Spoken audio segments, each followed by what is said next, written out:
Okay, video തുടങ്ങുന്നതിന് മുമ്പ് ഞാൻ ഒരു ഡിസ്ക്ലൈമർ പറഞ്ഞോട്ടെ. ഇതെല്ലാം എവിടെ നിന്നാണ് ഇതിൻ്റെ സോഴ്സ് എന്നുള്ള കാര്യങ്ങൾ ചോദിക്കുന്ന ആളുകളോട് APJ Abdul Kalam technological university, okay, KTU എന്ന് നമ്മൾ പറയും. ഈ KTUയുടെ ഒഫീഷ്യൽ വെബ്സൈറ്റിൽ പോവുകയാണെങ്കിൽ നിങ്ങൾക്ക് ഇതിൻ്റെ PDF അവൈലബിൾ ആണ്. അത് നോക്കി നിങ്ങൾക്ക് തന്നെ മനസ്സിലാക്കാവുന്ന കാര്യങ്ങളേ ഉള്ളൂ. ഓക്കെ, പിന്നെ എന്താ പറയുക, ഇത് നിങ്ങൾ നോക്കിയിട്ട് കിട്ടിയില്ലെങ്കിൽ നിങ്ങൾക്ക് ആ PDF വേണം എന്നുണ്ട് എങ്കിൽ നിങ്ങളുടെ ഇമെയിൽ ID എന്തെങ്കിലും കമൻറ്റ് സെക്ഷനിൽ കൊടുക്കുകയാണെങ്കിൽ ഞാൻ ഇമെയിൽ അയച്ചു തരാം. ഇനിയിപ്പം പ്രൈവസി ഇഷ്യൂസ് കാര്യങ്ങളൊക്കെ ഉള്ള ആളുകളാണെങ്കിൽ മാക്സിമം നിങ്ങൾ KTUയുടെ വെബ്സൈറ്റിൽ തന്നെ പോയി നോക്കിക്കോളൂ. ഓക്കെ, അപ്പോൾ നമ്മൾ ഈ വീഡിയോയിൽ ചർച്ച ചെയ്യുന്നത് ടോപ്പ് IHRD കോളേജസ് 2020-2024, അതായത് ഈ വർഷം പാസ് ഔട്ടായ ആളുകളുടെ പാസ് പെർസെൻറ്റേജ് അനുസരിച്ച് ഓരോ കോളേജിലെയും ടോപ്പ് ആ ഒരു പാസ് പെർസെൻറ്റേജിൻ്റെ നിലയിൽ എങ്ങനെയാണെന്നുള്ള കാര്യം നമുക്ക് നോക്കാം. ഓക്കെ, അവിടെ എഴുതിയിട്ടുണ്ട്, ഇഫ് യു ഹാവ് ഡൗട്ട്സ് നിങ്ങൾക്ക് എന്ത് ചെയ്യാം, KTUയുടെ വെബ്സൈറ്റിൽ പോയി ചെക്ക് ചെയ്യാവുന്ന കാര്യമാണ്. ഇനി എന്തെങ്കിലും തെറ്റോ കുറ്റങ്ങളോ ഉണ്ടെങ്കിൽ ഞാൻ മുൻകൂട്ടി തന്നെ മാപ്പ് ചോദിക്കുകയാണ്. ഫസ്റ്റ് തന്നെ മോഡൽ എൻജിനീയറിംഗ് കോളേജാണ് വന്നിരിക്കുന്നത്, ഫസ്റ്റായിട്ട് വന്നിരിക്കുന്നത്. ഓഫ് കോഴ്സ് സീറ്റ് കഴിഞ്ഞിട്ട് പിന്നെ എനിക്ക് തോന്നുന്നു കേരളത്തിലെ രണ്ടാമത്തെ പൊസിഷൻ മോഡൽ എൻജിനീയറിംഗ് കോളേജിനാണ് വന്നിരിക്കുന്നത്. പക്ഷേ മോഡൽ എൻജിനീയറിംഗ് കോളേജ് നമ്മുടെ മുൻപത്തെ വീഡിയോയിൽ ഉൾപ്പെടുത്താത്തതിന് കാരണം അത് ഗവൺമെൻറ് എയ്ഡഡ് കോളേജ് അല്ലാത്തത് കൊണ്ടാണ്. നമ്മൾ ആ വീഡിയോയിൽ പറഞ്ഞിരുന്നു ഗവൺമെൻറ് എയ്ഡഡ് കോളേജ് മാത്രമേ ഉൾപ്പെടുത്തുന്നുള്ളൂ എന്ന്. പക്ഷേ റിസൾട്ടിൽ എല്ലാ കോളേജസും ഉൾപ്പെടുത്തി നോക്കുമ്പോൾ രണ്ടാം സ്ഥാനം മോഡൽ എൻജിനീയറിംഗ് കോളേജിനാണ് എന്നാണ് എൻ്റെ ഒരു നിഗമനം. ഓക്കെ, എനിക്ക് മറന്നുപോയി, ആണെന്നാണ് എനിക്ക് തോന്നുന്നത്. നിങ്ങളൊക്കെ ആ PDF നോക്കിയാൽ നിങ്ങൾക്ക് കൃത്യമായിട്ട് മനസ്സിലാവും. ഓക്കെ, കാര്യം നമ്മൾ വേറെയുള്ള എല്ലാ ഗവൺമെൻറ് എൻജിനീയറിംഗ് കോളേജും എയ്ഡഡ് കോളേജും നോക്കുമ്പോൾ അതൊക്കെ 78-ന് താഴെയാണ് വരുന്നത് പാസ് പെർസെൻറ്റേജ്. പക്ഷേ മോഡൽ എൻജിനീയറിംഗ് കോളേജ് 78.67 വന്നിരിക്കുന്നത്. അവിടെയുള്ള ബ്രാഞ്ചസ് എന്ന് പറയുന്നത് നിങ്ങൾക്ക് കാണാം, EC ഉണ്ട്, EEE ഉണ്ട്, അതുപോലെ തന്നെ computer science and business system, computer science engineering, electronics and biomedical engineering, mechanical engineering, ഇത്രയും ബ്രാഞ്ചസ് ആണ് അവിടെ ഉള്ളത്. സെക്കൻഡ് പൊസിഷനിൽ വന്നിരിക്കുന്നത് കോളേജ് ഓഫ് എൻജിനീയറിംഗ് കല്ലൂപ്പാറ.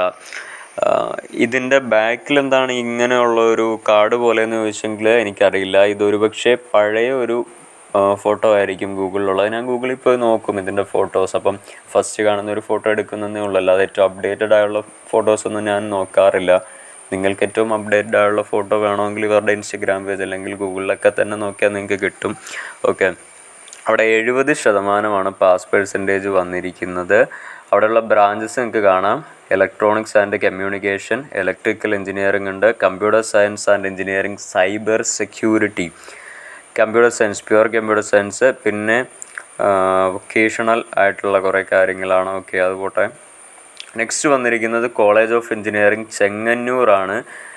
രണ്ടാം സ്ഥാനം IHRDയിൽ കോളേജ് ഓഫ് എൻജിനീയറിംഗ് കല്ലൂപ്പാറയ്ക്കാണ്. എങ്കിലും എൻ്റെ അഭിപ്രായത്തിൽ നിങ്ങൾ ഇങ്ങനെ ഓപ്ഷൻ വെക്കുകയാണെങ്കിൽ, ഈ രീതി വെക്കണമെന്ന് ഞാൻ നിർബന്ധം പിടിക്കില്ല, ഒക്കെ നിങ്ങളുടെ ഡിസിഷൻ മാത്രമാണ്. വെക്കുകയാണെങ്കിൽ ചെങ്ങന്നൂറായിരിക്കും രണ്ടാമത്. ഇപ്പോൾ ഇത് റിസൾട്ട് നിങ്ങൾ നോക്കുന്നതിനേക്കാളും കോളേജും കൂടെ നോക്കണം. കുറച്ച് കോളേജ് ലൈഫൊക്കെ പിന്നെ ഉള്ളത് ചെങ്ങന്നൂരിലാണെന്നാണ് എൻ്റെ ഒരു വിശ്വാസം. ചെങ്ങന്നൂർ രണ്ടാമത് വെച്ചാൽ മതി. പക്ഷേ റിസൾട്ടിൻ്റെ കാര്യത്തിൽ ചെങ്ങന്നൂർ മൂന്നാം സ്ഥാനത്തേക്ക് പിന്തള്ളപ്പെട്ടു. 63.85% ഉള്ളത്. ഇവിടെ ഇലക്ട്രോണിക്സ് ആൻഡ് കമ്മ്യൂണിക്കേഷൻ എൻജിനീയറിംഗ് ഉണ്ട്, ഇലക്ട്രിക്കൽ ആൻഡ് ഇലക്ട്രോണിക്സ് എൻജിനീയറിംഗ് ഉണ്ട്, കമ്പ്യൂട്ടർ സയൻസ് എൻജിനീയറിംഗും നമ്മുടെ ചെങ്ങന്നൂരിൽ അവൈലബിൾ ആണെന്നുള്ള കാര്യം നിങ്ങൾ മനസ്സിലാക്കുക. അടുത്ത 4ാം സ്ഥാനത്ത് വന്നിരിക്കുന്ന കോളേജ് ഓഫ് എൻജിനീയറിംഗ് പൂഞ്ഞാറാണ്. ഓക്കെ, കോട്ടയം ജില്ലയിലെ ഒരു എൻജിനീയറിംഗ് കോളേജാണ്.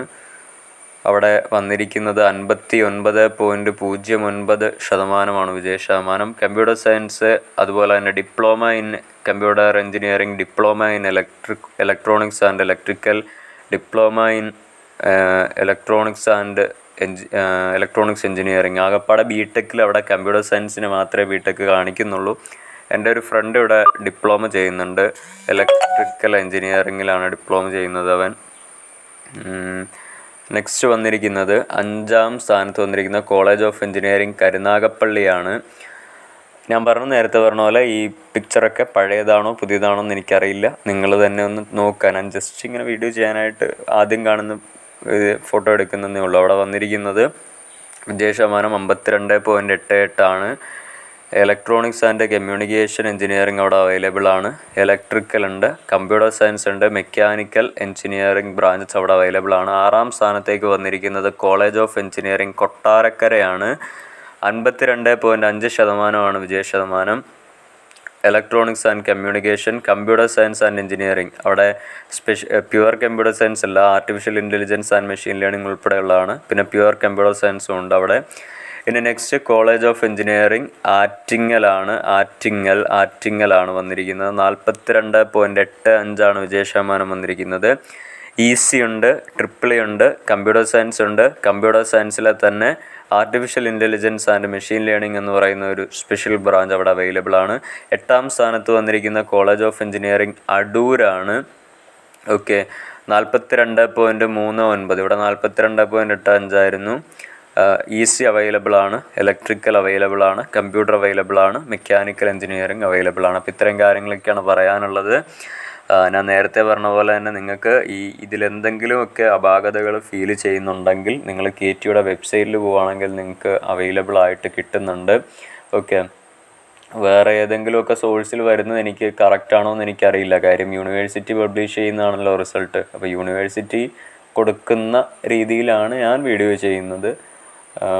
കൂടുതൽ കാര്യങ്ങൾ എനിക്കറിയില്ല. Okay, thank you.